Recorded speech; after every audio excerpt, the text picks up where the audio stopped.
Hello students of class 7, good morning. I am Malik sir. I am going to continue the lesson respiration in organisms, right?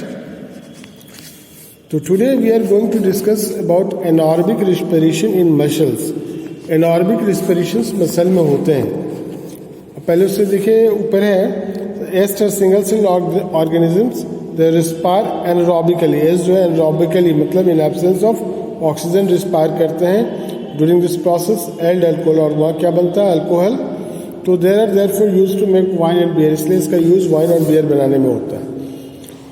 अब anaerobic respiration in muscles देखिए our muscle cells can also respire anaerobically. कभी कभी हमारे जो muscle cells हैं वो भी respire करते हैं एनारोबिकली, है ना, but only for a short period of time. लेकिन ये एक छोटे अंतराल के लिए होता है.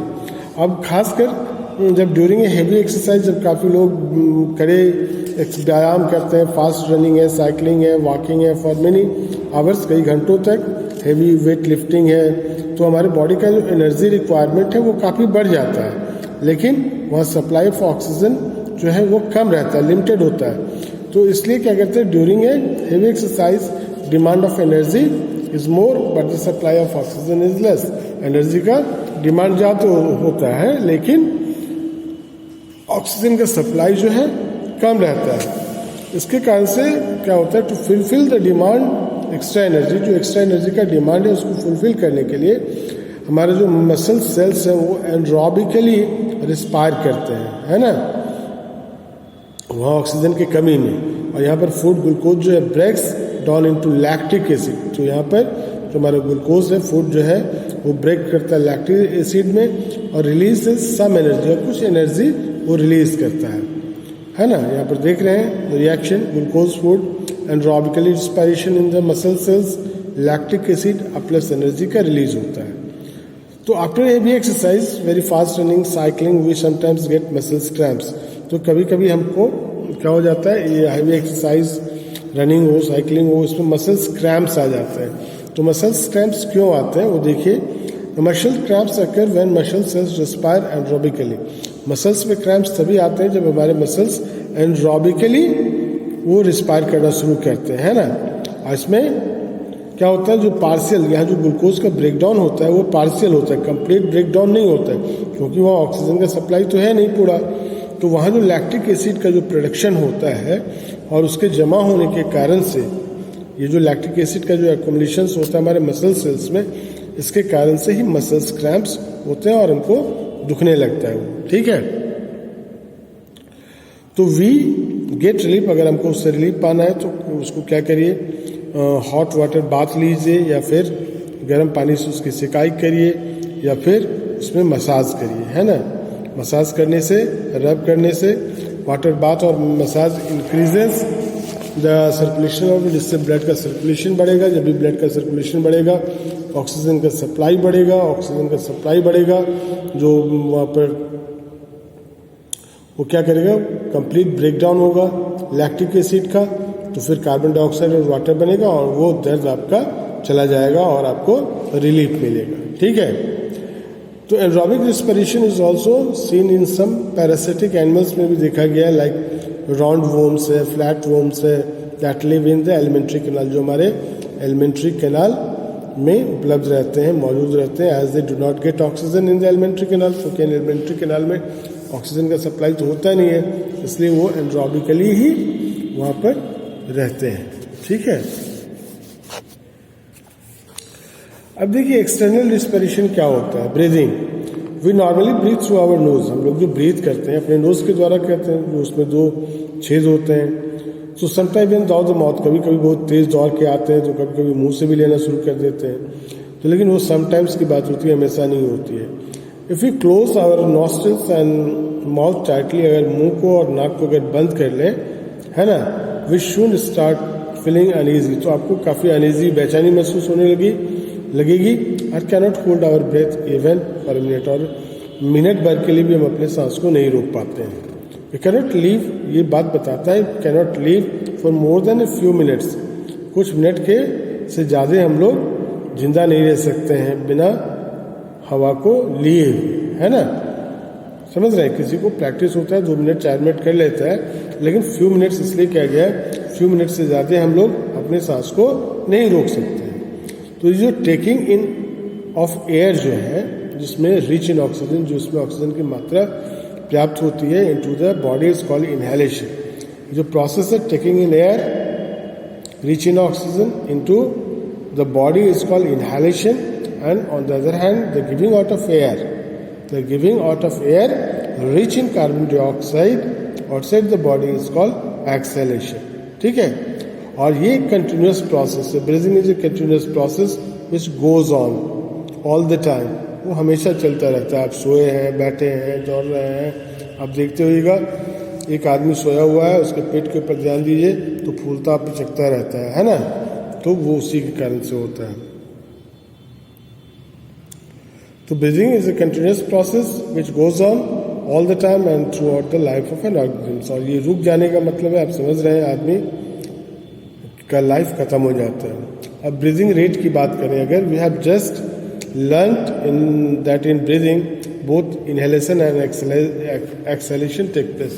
दोनों inhalation भी होता है, सांस का लेना और सांस का छोड़ना, है ना, हवा का लेना और हवा का छोड़ना, दोनों प्रोसेस चलता रहता है। Breath means 1 inhalation plus 1 exhalation। एक ब्रीथ का मतलब होता है एक बार आपने लिया और एक बार छोड़ा, ये दोनों मिलकर एक ब्रीथ बनाता है। तो number of times a person breathes, number of times a person breathes in 1 minute, 1 minute में एक आदमी कितने बार ब्रीथ करता है, उसी को ब्रीदिंग रेट कहते हैं। ठीक है, on an average a healthy adult human beings at rest, एक हेल्दी जो एडल्ट है, a person whose age is 18 और मोर, है ना, एट रेस्ट, जो रेस्ट में breathes in and out 12 and 18 times a minute, तो 12 से 18 बार वो ब्रीथ करता है, रेस्ट में है और एडल्ट है। तो अगर वो हैवी एक्सरसाइज कर रहा है तो ये ब्रीदिंग रेट जो है बढ़ जाता है, up to 25 times per minute होता है। कहीं से दौड़ के आते देखते हैं, हाँ हाफने लगते हैं, तो जल्दी जल्दी ऑक्सीजन की जरूरत होती है। डू यू नो वाई ऐसा क्यों होता है? This is because whenever we do a heavy exercise, जब भी हम हैवी एक्सरसाइज करते हैं तो हमारे बॉडी को एक्स्ट्रा एनर्जी की जरूरत होती है। तो we not only breathe fast but also take deep breath. हम लोग फास्ट भी लेते हैं और काफ़ी गहरा सांस लेते हैं, क्योंकि हमारे बॉडी को जो एनर्जी का रिक्वायरमेंट है बढ़ गया है। तो एनर्जी का रिक्वायरमेंट बढ़ गया तो कैसे एनर्जी रिलीज होगा? तो वहाँ जल्दी जल्दी हमारे फूड का ब्रेकडाउन होगा सेल्स में, तो कैसे होगा? ऑक्सीजन का सप्लाई वहाँ पूरा होना चाहिए। तो ऑक्सीजन के सप्लाई को कंपनसेट करने के लिए जितनी ज़रूरत है उतना पूरा हो, ताकि वो जल्दी जल्दी एनर्जी नहीं हमारे बॉडी को मिले, इसलिए गहरी सांस लेते हैं। As a result, more oxygen is inhaled and supplied to our cells. It speeds up the breakdown of food and more energy is released. And the breathing rate of a person is the slowest when it, और इसका breathing rate जो होता है काफ़ी slow होता है जब वो सो रहा होता है। ठीक है, बिकॉज में वहाँ पर एनर्जी का जो रिक्वायरमेंट है बॉडी का वो कम हो जाता है इसके कारण से, है ना। अब देखिए, हाउ डू वी ब्रीथ, हम लोग सांस कैसे लेते हैं? The human respiratory system consist of following organs, है ना। इसके लिए जो खासकर ह्यूमन्स की बात करें तो एक पूरा ऑर्गन सिस्टम होता है, ठीक है, जिसको हम लोग रेस्पिरेटरी सिस्टम कहते हैं। Human respiratory system consist of, और ये ह्यूमन रेस्पिरेटरी सिस्टम किन चीज़ों का बना होता है? ऑर्गन्स जो है किन अंगों का? उसमें नोज है, नॉस्ट्रिल्स है, नेसल कैविटी है, ट्राइचिया है जिसको विंड पाइप भी कहते हैं, है ना, लंग्स है, ब्रॉन्ची है, ब्रॉन्चियोल्स है एंड एल्वियोली है। ये सारे हमारे रेस्पिरेटरी सिस्टम के पार्ट्स हैं, है ना। तो हम लोग चलते हैं, let us know learn about the mechanism of breathing. Breathing के मैकेनिज्म को समझते हैं, ये कैसे होता है।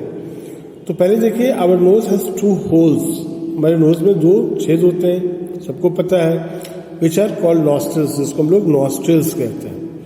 तो there is a passage in the nose behind the nostrils, और ये नॉस्ट्रिल के पीछे एक पैसेज होता है, जगह होता है जिसको हम लोग नेसल कैविटी कहते हैं, है ना।